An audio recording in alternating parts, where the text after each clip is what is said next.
Hello and welcome to the Steely Group's first webinar, How to Hire and Build Raving Fan Employees, presented by Lisa Pinion of Pinion Solutions Group. My name is Tracey Goldthwaite, Senior Vice President here at the Steely Group, a national recruiting and search firm where we match awe-inspiring talent with wicked good opportunities. We have a proven track record of success in recruiting and placing highly qualified professionals in direct hire, contract, and contract-to-hire positions in healthcare, human resources, and clinical environments. We invite you to learn more about our core services by visiting our website at www.thesteelygroup.com. Before I begin, we have just a few announcements. If at any point in time during our webinar today you experience technical difficulty, please submit your technical issue in the Q&A panel and we will assist you. You may also contact WebEx Tech Support at 1-866-779-3239. Please note that as an attendee, you are a part of a larger audience today. However, due to privacy concerns, the attendee list is not displayed. All attendees will be in a listen-only mode throughout the duration of today's web event, and as a reminder, this web event is being recorded. We will be holding a Q&A session at the conclusion of today's presentation. You may ask a question at any time throughout the event by entering it into the Q&A panel at the lower right hand of your screen. Our presenter today is Lisa Pinion. Lisa is a visionary business leader with a passion for creating dynamic workplace cultures. Lisa has spent 20 years in leadership in senior executive roles for numerous publicly and privately held companies, where her vision and expertise contributed to her organization receiving local and national recognition as the best places to work. Lisa holds a BS in Human Resource Management from Millikan University. She is certified by the Center for Coaching Certification and holds both Senior Professional Human Resources, or SPHR, and SHRM Senior Certified Professional, SCP designations. Actively serves the human resources community through her contribution to the Human Resource Management Association of Chicago and other local Society of Human Resource Management chapters. So, Lisa, in today's talent landscape, it's more competitive than ever. A recent SHRM survey found that 46% of organizations cite employee retention and turnover as the top workforce management challenge in 2016, an increase from 25% only 4 years ago. So with that in mind, how does one hire and build Raving Fan employees? Well, that is a great question, Tracey, and a concern for a lot of companies, so definitely our focus for today. And thank you, everyone, for joining us today for our first Steely Group webinar. Yes. I'm very excited to be a part of it, and thank you so much for having me. So we're going to be talking today about how to hire and build Raving Fan employees. And by now, we've all heard the mantra, I hope, that happy employees equal happy clients. And if you treat your employees well, they will treat your clients well. In the end, everyone wins, right? Well, happy is great, but how can we get our people to fall so head over heels in love with us that they stay with us, grow with us, deliver outstanding rock star performance, and are outstanding brand ambassadors? So what we'll learn today is why building a culture of raving fans matters, the business case for building a culture of brand engagement, 8 simple steps to do it, and some practical takeaways that you can share with your team. So before we get started, let's walk through a little simple brand assessment that you can do yourself. And this is just a simple 3-step assessment to determine whether or not you have a strong employment brand. The first one is a self-assessment. Think about why you joined the organization you're with. What is it that you enjoy most about working at your company? And are you selling this point with your candidates? If not, why not? The second point is the employee check. Do you get employee referrals? What do your employees tell their friends and prospective coworkers about working for your company? If you're not getting employee referrals, you probably don't have a strong employment brand. The third step is the candidate survey. As you have candidates come in for an interview, ask them why they applied for a position company. Do they mention things that specifically relate to your employment brand, such as your culture or work environment? Those things are indicators of your employment brand. Now, hopefully, all of you on the call have heard of this article by now, or even better, have read it. It's one of the great reads about dynamic workplace cultures and the benefits of dynamic workplace cultures, and specifically that groups working together will accomplish far greater things than any strategic plan. So let's talk a little bit about culture. Now, Merriam-Webster defines culture as the beliefs, customs, norms of a particular group, place, or time. It's specifically a way of thinking, behaving, working that exists in a place or organization. And there's a lot of work that's done around culture. And what I would argue is that culture is not foosball tables, exercise balls, happy hours. Now, don't get me wrong, these things are great, but culture doesn't always mean fun or alcohol. These icons of your culture need to be authentic. They need to further your mission and inspire performance and results. So, simply said, culture is how we do things around here. And hopefully your culture indicates that as well. But even more simply said, your culture is your brand. Now, Zappos has a really dynamic brand.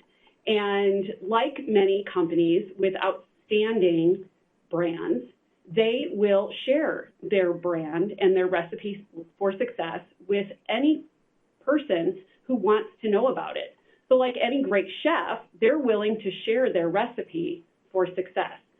So compare that with companies who have dysfunctional cultures, who are spiraling out of control toward bankruptcy, start to see the financial rewards of great brands.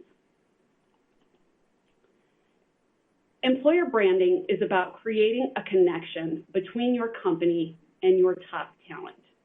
And you start to create that connection by sharing your company's story. There are a lot of companies that will help you tell your company's story if you don't already know how to do that. And let's talk a little bit about that. So there are some benefits of having a strong employment brand. First and foremost, it helps you attract the right people to your organization. How do you know if you're attracting the right people to your organization? By clearly stating who you are as an organization and what you offer, you'll help people understand what it's like to work at your organization. Through this process, you'll not only attract the right people, but you'll start to weed out the wrong people. Having a strong brand will also allow you to compete on a dimension other than compensation. It's very easy to be able to pay the most, but it's not sustainable to be able to do that. So many job seekers will accept a lower salary if it means that there's something more rewarding for them, if they connect with something within the organization that they value on the long term. So your employment brand might be your single greatest competitive differentiator, finding out if your employee value proposition offers opportunities for professional development, offers flexibility, maybe the opportunity to work from home, things that people value in terms of corporate social responsibility. People will connect with your brand and your purpose, and that will allow you to compete with something other than compensation. A strong brand also allows you to set expectations and improve retention. So you can attract people to your organization based on the right information. When you set clear expectations, you target the right individuals, and they will resonate with your purpose, and they will end up staying with your company longer.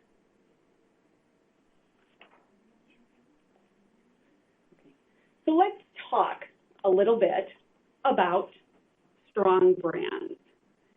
There's some brands that are well known in the marketplace.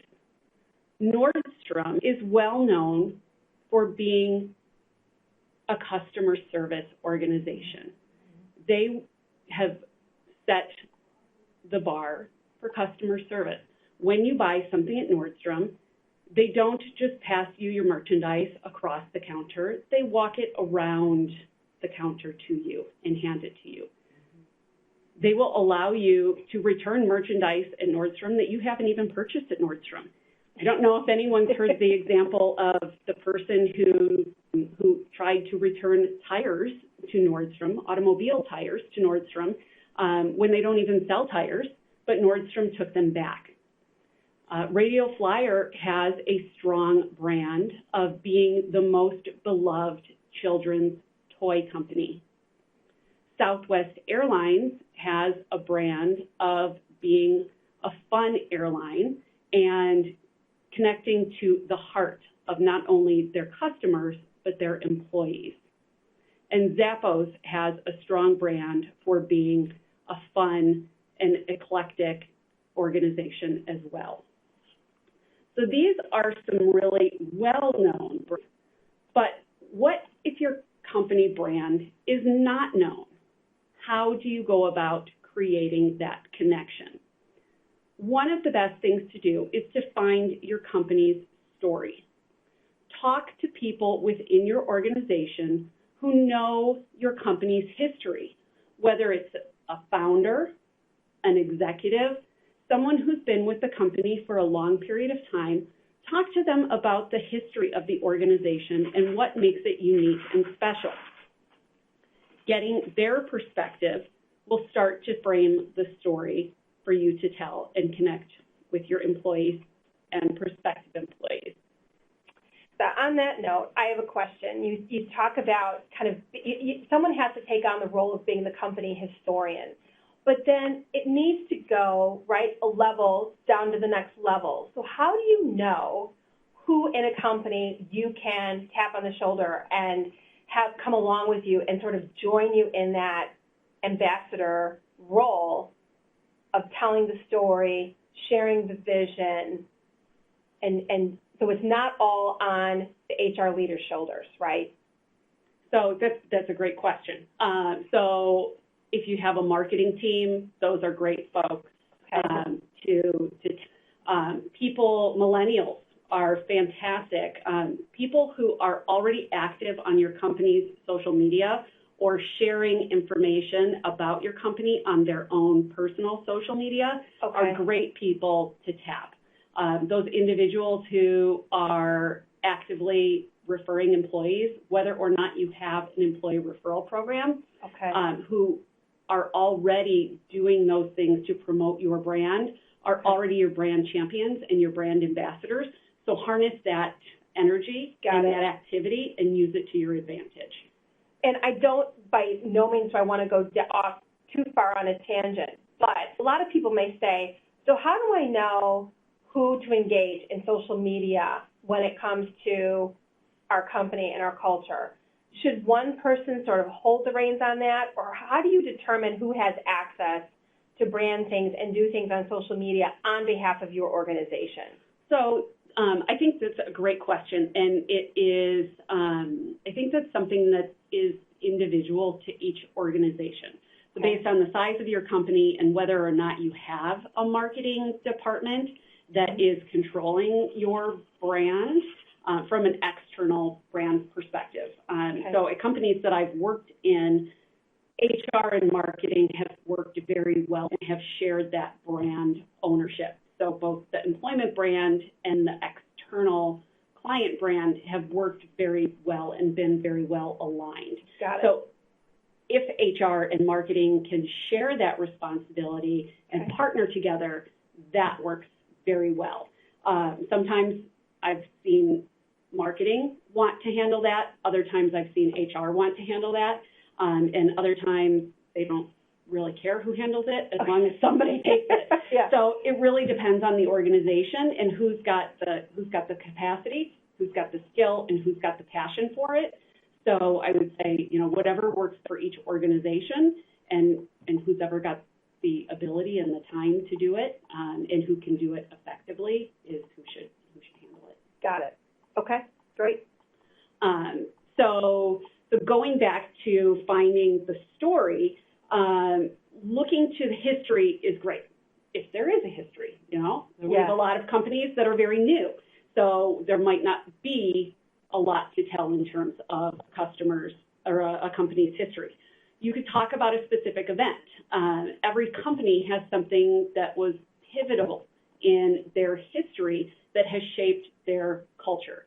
So talking about that specific event and why it was unique to either shaping the direction of the company, shaping the values of the organization, anything that will help employees and customers connect is a story that can be shared. And sharing examples of core values being lived. These are great to be able to connect with prospective employees, as well as prospective customers or clients, demonstrating that human component, values being lived, connecting with the community, demonstrating compassion, that human element are great stories to be able to share to show that the company cares and the employees care. So anything that shows that human element makes a great story to be shared that allows the brand to live in a different way. So if you have the ability within your organization to be able to start to gather these stories and bring them to life, that's great. If you don't, and you don't know where to begin, there are companies who do only this for a living. And one of them is a company called Stories Incorporated. And they will help you bring your company's story to life. Wow. They will interview key members of your team. They will get to know your organization, and they will help you tell your story and bring it to life through various media. So, Great. Very cool organization. Very cool. So once you have your story, here are some different ways that you can share it. Definitely your company's career page on your intranet or intranet, your social media pages. If you've got a recruiting brochure, definitely share different stories there. An onboarding presentation. When you bring people into your organization, making sure that they start to feel acclimated and part of your culture from the very beginning through stories. People resonate and connect with stories. People don't want to be talked to. They don't want to just get a bunch of policies and procedures. They want to hear real-life stories and connect with people on a different level. So connecting through the onboarding presentation is a great way to do that. And to the extent that you can bring your culture to life through a culture presentation or even culture training. I worked for a company where every new hire went through a 3-day assimilation into the company's culture as part of their onboarding. So within the first 6 months, everyone went through a 3-day culture training to be able to understand the values, the guiding behaviors, different expectations about the culture and how to be an integral part of that. So these are just some different ways that you can share your story. And the more that you share the story, the more people will start to live it and promote it and become those brand ambassadors. So why should they do that? Let's talk a little bit about the business case for developing Raving Fan employees. So I've worked in a number of organizations for a number of CEOs, all shapes and sizes, both genders and different hairlines. And regardless of what it's like or what industry I've been in, the things that keep CEOs up at night, when I ask them the question, what keeps you up at night, the answers have been the same for a number of years.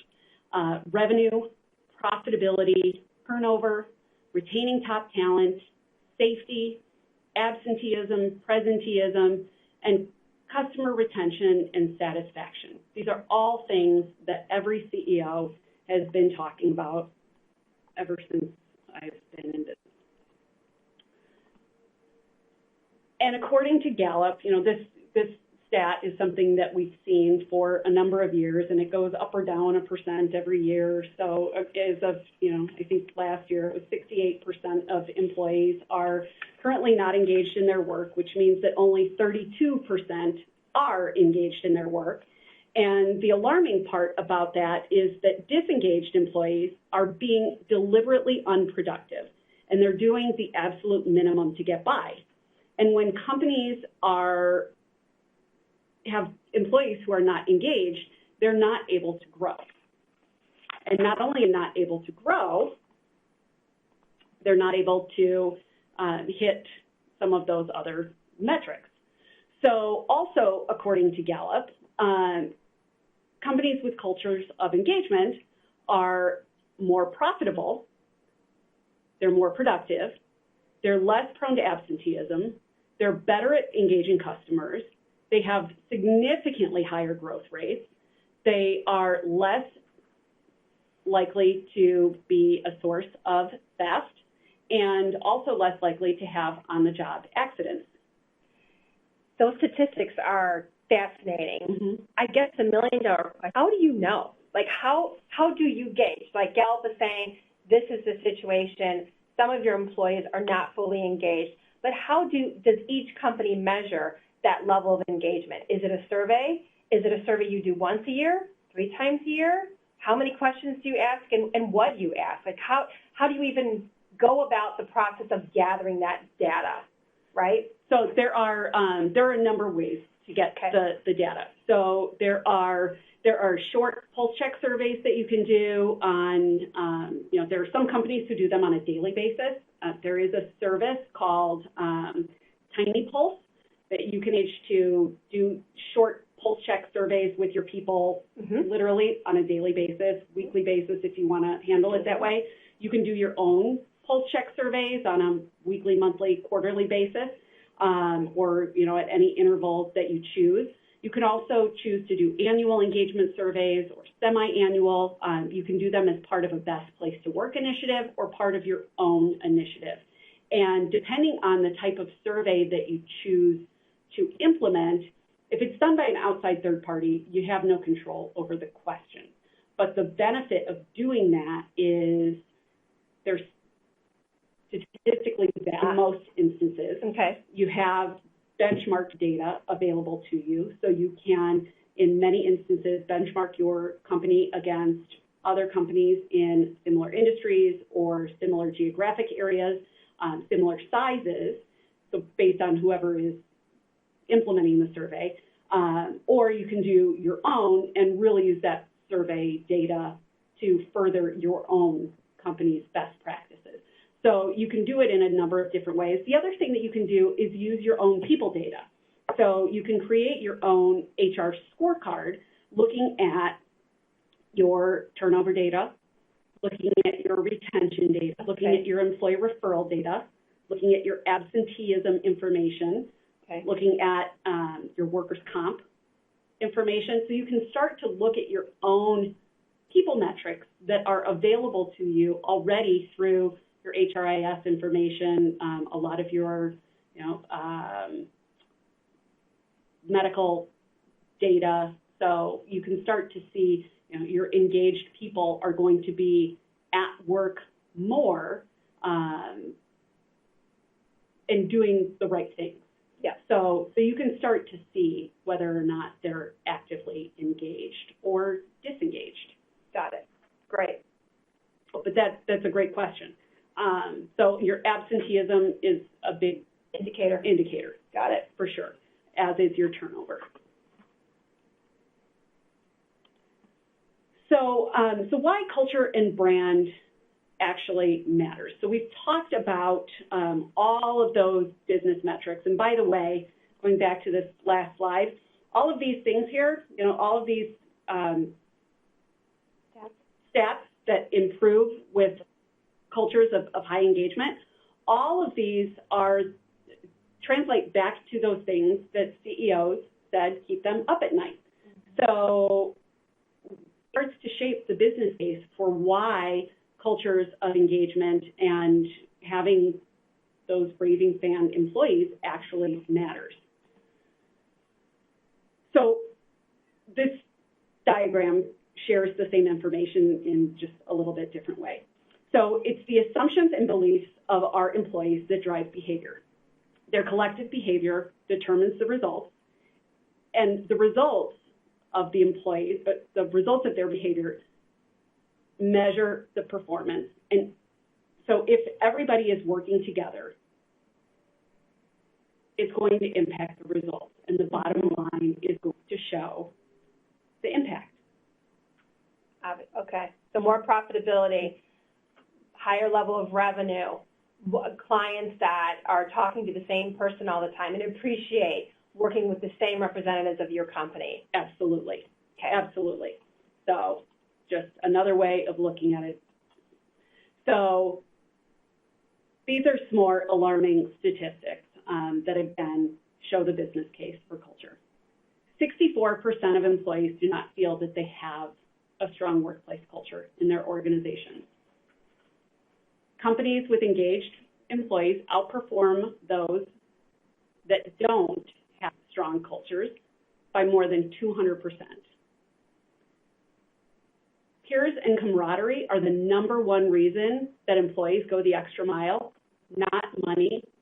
Everyone believes that cash is king, but people will work harder for their peers and their friends than they will for money.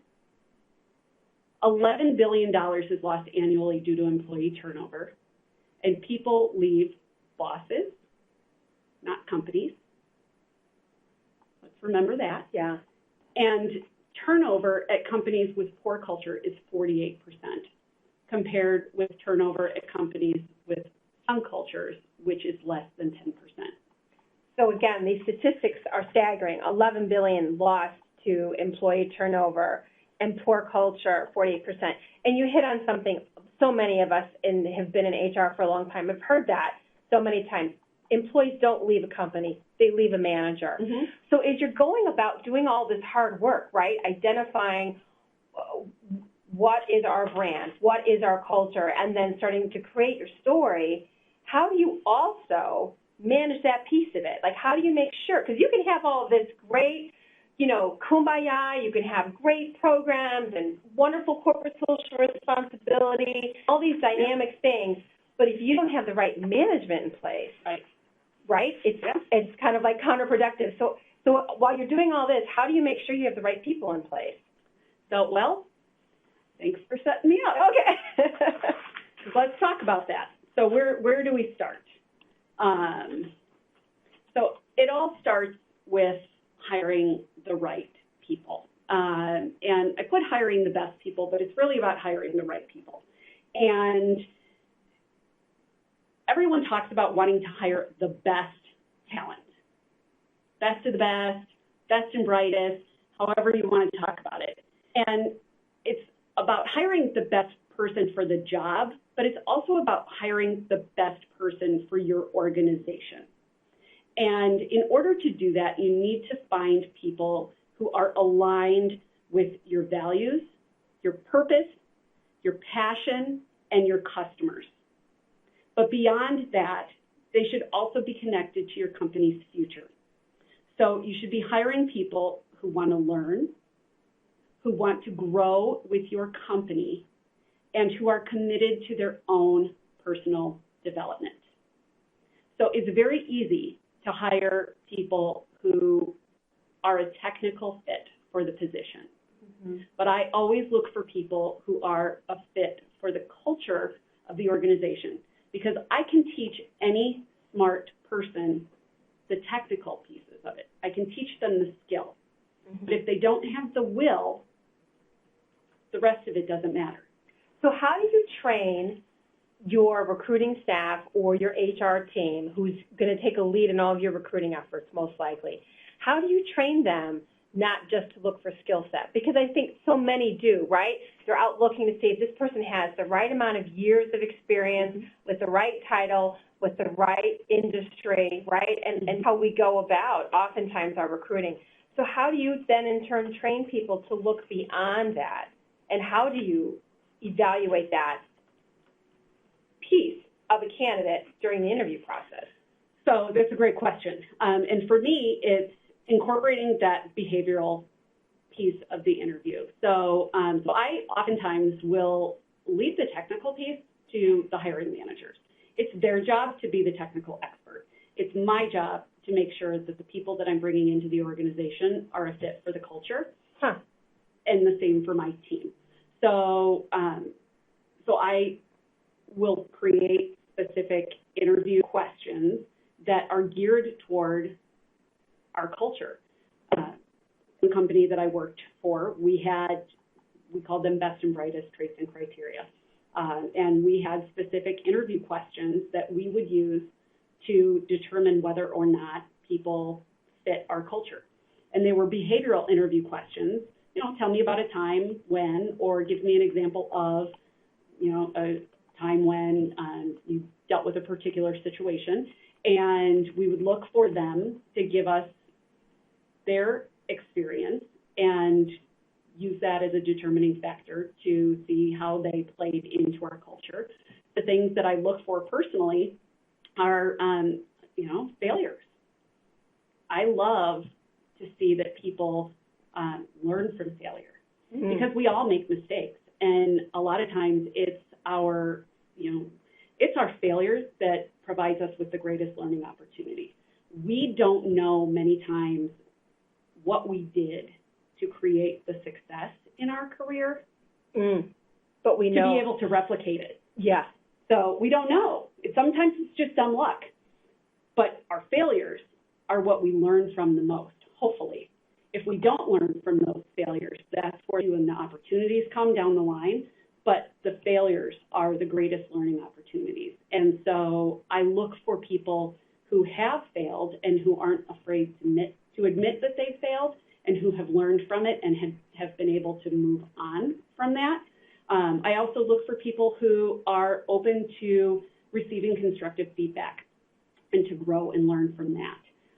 So many people aren't open to that constructive feedback, and they get defensive, or they kind of have that Teflon coating and they just let it slide right off because I don't agree with it. So that was their perception or opinion. So I look for people who are willing to learn and grow and be a little, you know, self-reflective, because I want them to learn and grow. And learning is a lifelong process, and so I look for people who have a passion for being lifelong learners. Got it. Got it. So that's some of hiring the best for me. Then training. You know, so many companies focus on the how in their training process. So, and this is, you know, beyond onboarding, I would say, although it certainly captures the onboarding process.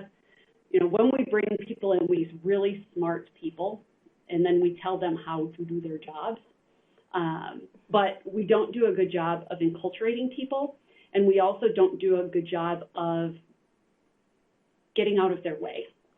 So, so training beyond the basics to me means giving people the information on why things are the way they are and what parameters or room they have to be able to improve things, because things aren't perfect. So we hire all these great people. I want them to be able to take the ball and run it and make it a wow experience. So here's how it is today. here's what you need to do, or I want you to tell me what you can do to make this an even better experience.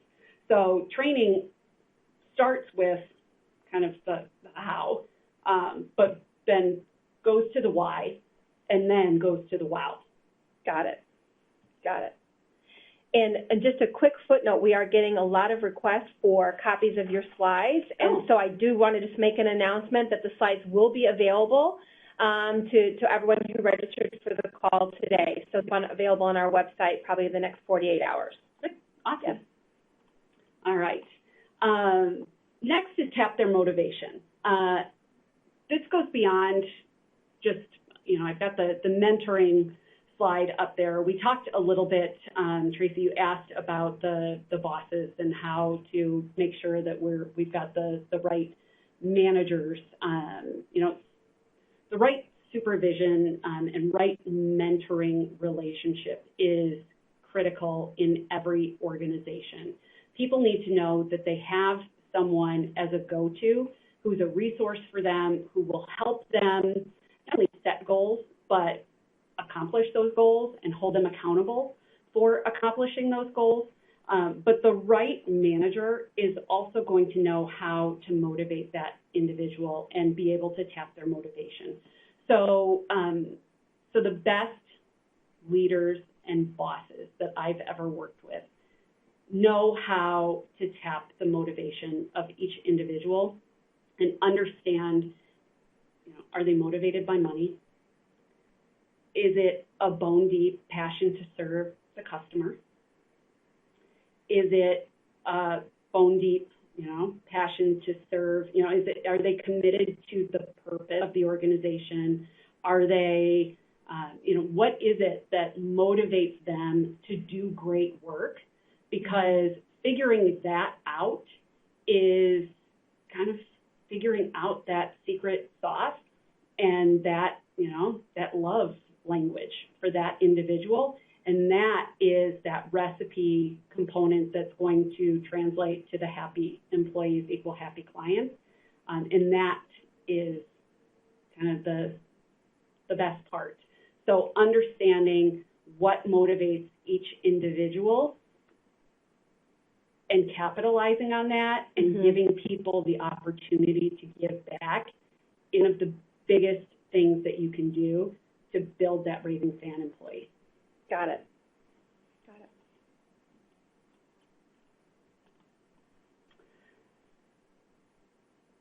A lot of companies forget about this part. So all of my previous ones were really geared toward people who are already in the door.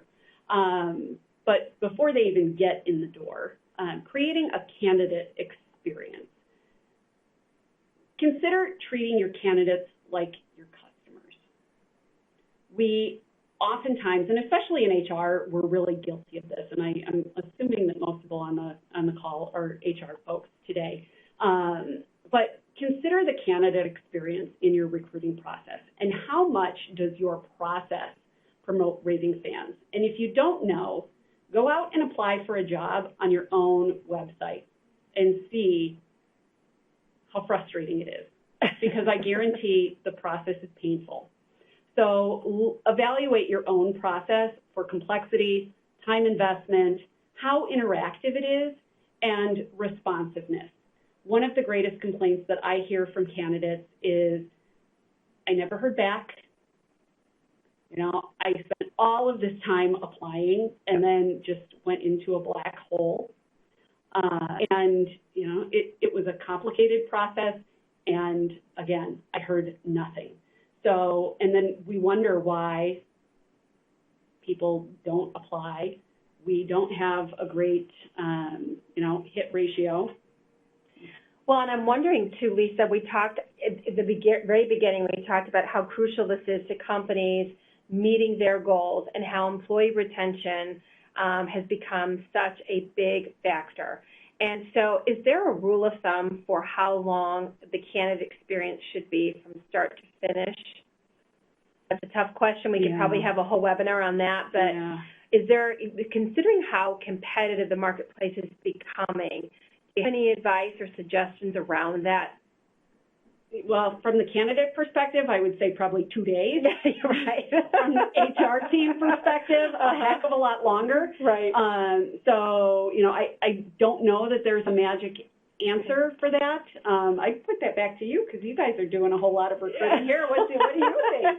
The faster the better, right? But sometimes we don't always have control over that process. But definitely, I think the faster the better, and you know, responsiveness is right throughout the process. Absolutely. And communication is key throughout the process. Constantly being in touch, communicating what's going to happen next, setting expectations for when you will hear back. Those seem to be the most important factors from our perspective. Absolutely. Yeah. Absolutely. And that's what I hear too. So, so some things that you can do to kind of increase some of the candidate interaction and get it at least a little more interactive are encouraging some interaction between your employees and your candidates. So again, leveraging those folks who are already out on social media. And so if your HR team is doing it, if your marketing team is doing it, if you have people who just are already out, you know, we've got a high population of people who are engaged in social media just as part of their daily life. So, so encouraging candidates and employees to engage via, you know, your company website, your career page, follow your Twitter, your Facebook if you have one. I know a lot of companies aren't doing company Facebook pages, but if you are, certainly encourage people to interact with it, follow it, like it, whatever. Glassdoor, LinkedIn, connect with people, use LinkedIn. You know, LinkedIn is, I think, the best vehicle for recruiting. So whether you have a careers page on LinkedIn or you're just using it to connect with people, it's a great vehicle for that. Same thing with Glassdoor. You know, set up job alerts for positions at your company and promote them. Encourage people to share them. If you're using job boards, you know, follow those. Google has some great functionality as well. So encourage people to just get out there and get active. Be transparent and be different. So many companies, and I think it's getting better. This is something that you know, 5-10 years ago was a very, I think, innovative idea. This whole notion of transparency and communication in business. You know, sharing business results, sharing financials. It's, I think, a much more acceptable and expected way of being. But letting people know, whether it's your candidates, about where they are in the process. I think, you know, if they're not being heard, let them know they're not being considered. It will be such a refreshing change to them that they'll just be glad to know that they're not out in that black hole anymore and they can move on to something else. And they'll walk away from the experience with your company with a positive feeling about Assurance, potentially more so than a negative one. Right. Having never heard back. Right. Or any company. Right. Yeah. And then the same thing with your business results. If you're on track to meet your goals, making sure that your employees know that. But if you're not on track to meet your goals, making sure that they know that as well, because the more that they know, the more they can help you kind of figure out what it is that needs to be done differently. So, so employees will connect with your results, they will connect with your approach, and open, honest, transparent communication is something that everyone is coming to expect. And along those lines, promoting communication between employees and candidates is also something that they will appreciate. So if you're using, and I know most now are using some sort of applicant tracking system, so you can do things to automate those first in the communication process so that you're minimizing that black hole effect. So when an employee, or when a candidate rather, applies via whatever mechanism they use, you can set up a communication that says, thank you, your application has been received. our team will, review your application and be in touch with you. So that way they don't have to follow up with you and say, did you get my application?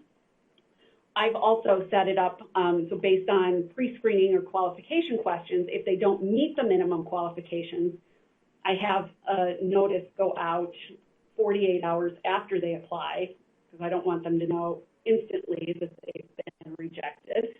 So 48 hours out that they are not being considered for the, for the position that they applied, and thank them for their application and release them through that process. You can also set up other communication triggers. I also have engaged people through, different alumni networks. So we've created different pages on LinkedIn to keep people engaged. I've got a future XYZ company page, employee page. I've got a XYZ alumni company page. And so keeping those folks through just different snippets, keeping them updated about things going on within the company helps keep things front and center. Keeping them connected. Yep, top of mind. Yeah. And then other different employer branding pieces are great. I love the alumni network and keeping that top of mind with people, because you never know when they might want to come back. So in the exit interview, if it's a regretted turnover situation, if someone's leaving who we wish wasn't leaving and they're, moving on to greener pastures or what they think are greener pastures, I will leave that door open for them. And I will say, hey, things aren't always what they seem. If at some point in time, you decide that you'd like to come back, please reach out. And it has worked to our advantage where people have said, thank you for doing that. I would not have come back if it wasn't for that, because people feel like they can't come home again. And then last but not least, appreciate. So whether it's a candidate or an employee, don't forget the power of the simple thank you. Those are the two words that are the easiest, but the most forgotten in English language, in other languages in this picture, but definitely show your appreciation for your employees and people who have taken the time to apply for your positions. It will go a very long way, and it definitely translates to a raving fan culture. So, so just to bring it all together, I know we're running short on time here, and we've got to get to some Q&A. Culture and brand, when done well, drive real business results. Transforming your brand is simple, but it doesn't always mean it's easy. And every company has a story. So, let's work together to tell yours. And this is one of my favorite little cartoons, because I think sometimes this is what every, great boardroom looks like. So what if we don't change at all and something magical just happens?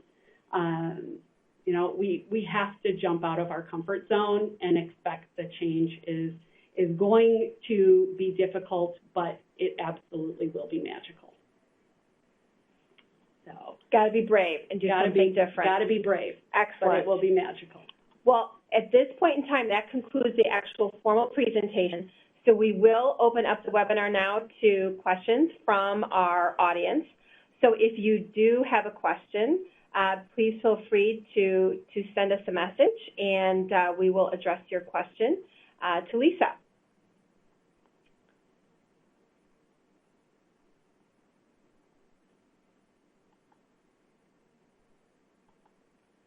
Lisa, here's our first question. When going about the business of creating a best places to work, where do you start? Our first question. So that's a big question, right? It's a big question. So I think the first start is understanding what the purpose is. So is the purpose of creating a best place to work purely for the recognition, or is it because you want to do the right thing by the employees? Some companies do it purely for the recognition, in which case that's not the right reason to do it.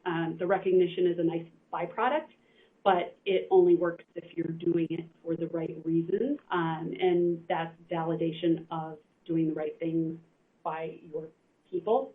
So, so the best place to work organizations have some really outstanding engagement surveys and some fabulous benchmark data that's available as a result of going through that process. And I would say they have some good information and great best practices, but starting with, kind of begin with the end in mind, and what is your main goal in going through that purpose. And then I would say is that understanding, which, if you're going about it, assuming we're going about it for the right reason, understanding which organization or which, is it an industry focus that you're going for? Is it a geographic focus? Because there are industry-specific Best Place to Work awards. There are geographic-specific Best Place to Work awards. So understanding what's going to be the best recognition for your employees and get you the best kind of bang for your buck from a PR perspective is also a good place to start. Got it.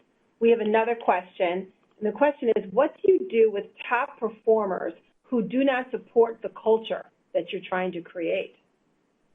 I guess I would consider them to not be top performers. Okay. But I would challenge the fact that they're top performers. So I'm assuming that they're driving the right business results. Right. That maybe they're generating a lot of revenue, perhaps, Yep. but they're not Yep. maybe the right team Yep. player? Yep. That's what I'm going to interpret from that question. Yeah. So I encourage leadership to have some tough conversations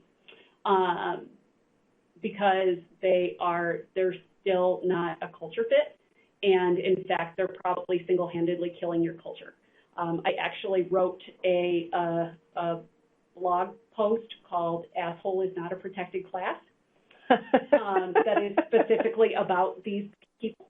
Okay.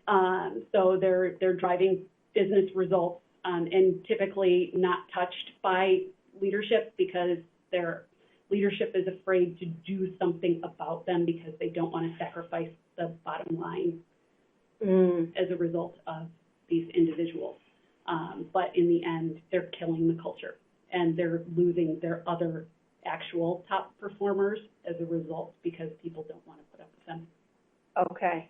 So I was going to say, can you bring back to that the thing that keeps CEOs up at night, right, as far as productivity and profitability? Yep. Can you demonstrate then, if you make that tough decision to let go of a top performer, that it will improve? Absolutely. It always does. Because I'm sure that's the big fear. It always does. Okay. Okay. Great. We've got 4 minutes left, so we have probably time for just a couple of more questions. There's several here, so I'm trying to get through them as quickly as I can. Someone is asking, what is the greatest lesson you've learned in joining this Raving Fans culture? You talked a lot from learning from your mistakes. So was there a mistake, I guess, perhaps along the way that you can share with everyone?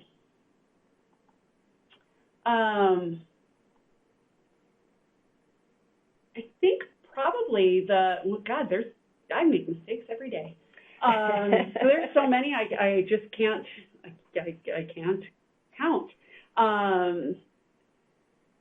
I think number one, never stop asking for feedback. Never stopping, and never assume that you've got all the answers. You have to ask your people what they want. So, we make a lot of assumptions about what our employees want.